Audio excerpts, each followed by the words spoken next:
শান্ত গ্রাম মহিষখোলা।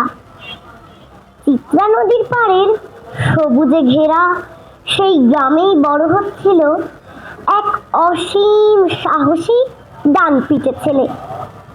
ছোটবেলা থেকেই সে জানতো অন্যায়ের সামনে মাথা নোয়ানো যায় না। নাম তার নূর মোহাম্মদ শেখ, আমাদের নূর মোহাম্মদ শেখ। বড় হয়ে ছেলেটা যোগ দিলেন ইপিআরে দিনাজপুরে। 1970 সালে বদলি হয়ে এলেন যশোর সেনানিবাসে।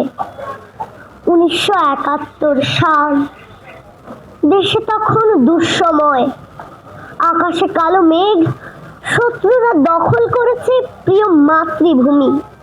সেই তরুণ আর চুপ করে রইল না, যোগ দিল মুক্তি বাহিনীতে।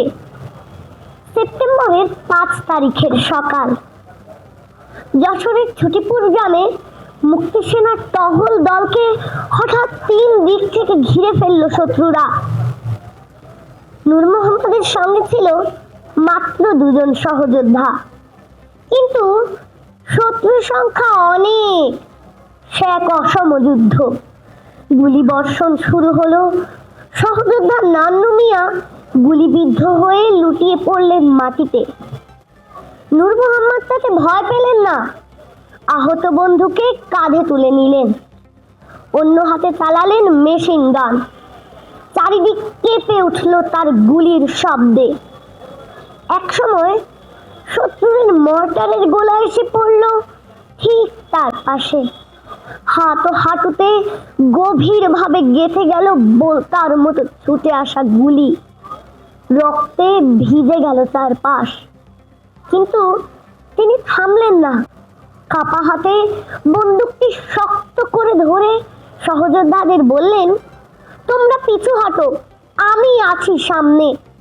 এই বলে শরীরের শেষ শক্তিটুকু দিয়ে তিনি শত্রুর উপর গুলি চালাতে থাকলেন, যতক্ষণ না নিঃশেষ হয়ে যায় জীবন।